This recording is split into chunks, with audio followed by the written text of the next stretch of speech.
प्रिय मित्रों, बाबा के दरबार में आप सभी का स्वागत है। बाबा जिस मुद्दे पर बात करना चाहते हैं वह मुद्दा है जलन। जलन की प्रक्रिया प्रत्येक मनुष्य में स्वाभाविक रूप से पाई जाती है। जैसे ही आप थोड़े से बड़े होते हैं यह प्रक्रिया दिखने भी लगती है। मैंने बहुत से बच्चों के मुख से सुना है कि मम्मी उन्हें ज़्यादा मानती हैं, पापा उन्हें ज़्यादा मानते हैं, सर उन्हें ज़्यादा मानते हैं, मैडम उन्हें ज़्यादा मानती हैं। यह एक स्वाभाविक सी प्रक्रिया है। बाबा आज बताएंगे कि इस प्रक्रिया को कैसे धनात्मक किया जा सकता है, यह प्रक्रिया नकारात्मक कैसे हो सकती है, यह प्रक्रिया कैसे कम की जा सकती है, यह प्रक्रिया क्यों बढ़ जाती है। आज बाबा इन सब मुद्दों पर बात करेंगे। मैंने देखा है कि बहुत से बच्चों में कंपटीशन की भावना होती है और वह जलन की भावना के रूप में भी दिखाई देती है। जैसे अगर कोई आपका साथ का व्यक्ति, आपका साथ का सहयोगी, आपका साथ का सहपाठी आपसे आगे निकल जाता है तो आपको जलन होती है। आप अगर पैसे में किसी से पीछे रह गए तो आपको जलन होती है। यश में किसी से पीछे रह गए, जलन होती है। अगर ख्याति में आप किसी से पीछे रह गए तो जलन होती है। तो बाबा आपको बताना चाहते हैं कि जलन होना एक स्वाभाविक सी प्रक्रिया है और जलन का मुख्य कारण है अपने आप पर भरोसा कम होना और असंतोष का होना। ऊपर वाले ने आपको जितना दिया है, अगर आप उससे संतुष्ट नहीं हैं तो सब कुछ होते हुए भी आपको जलन होगी। और नंबर 2, अगर आपको अपनी काबिलियत पर शक है तो आपको जलन होगा। लोग कहते हैं कि महिलाओं में जलन की प्रक्रिया ज़्यादा होती है। बाबा का इस पर कोई विचार नहीं है। जैसा आप लोगों को लगता है आप कमेंट में बताइएगा। और अगर आपके रिश्ते नाजुक दौर में हों तो मत बताइएगा, नहीं तो इस कमेंट से आपके रिश्ते और भी धूमिल हो सकते हैं, ख़त्म भी हो सकते हैं। फिर हम आपको बताते हैं कि जलन से दुष्प्रभाव क्या होता है। अगर जलन कंपटीशन है तो जलन ठीक है।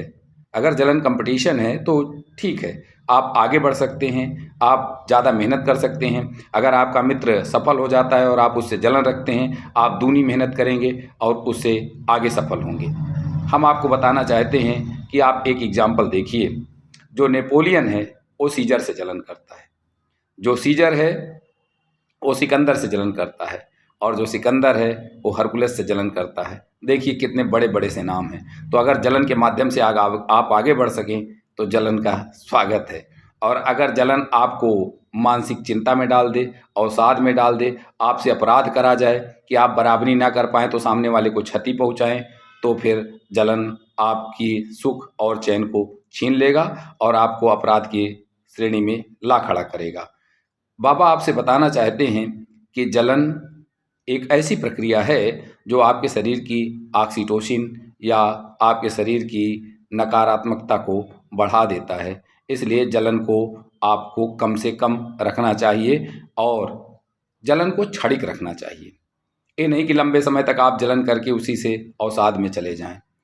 बाबा आपको बताना चाहते हैं कि जलन का व्यापक दुष्परिणाम यह होता है कि आप बड़े बड़े अपराध को कर जाते हैं।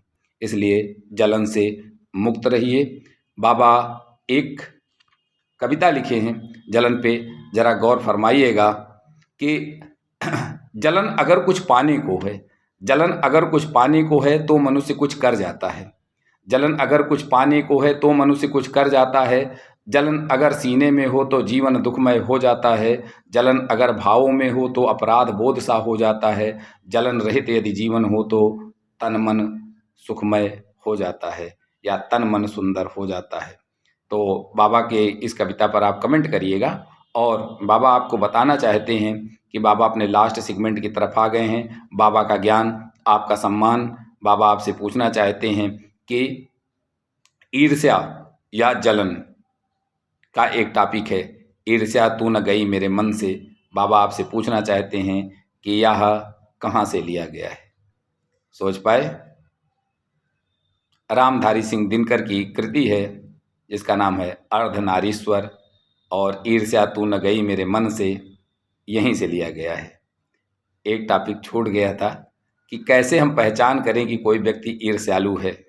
तो बाबा आपको बताना चाहते हैं कि अगर कोई व्यक्ति किसी की निंदा आपके सामने कर रहा है तो वह एक ईर्ष्यालु और जलन प्रवृत्ति का व्यक्ति है। और यह भी ध्यान दीजिएगा कि यह जलन की भावना वह आपके प्रति भी रखता है। विवेक वैदिक, एक छोटा सा प्रयास। जय हिंद, वंदे मातरम।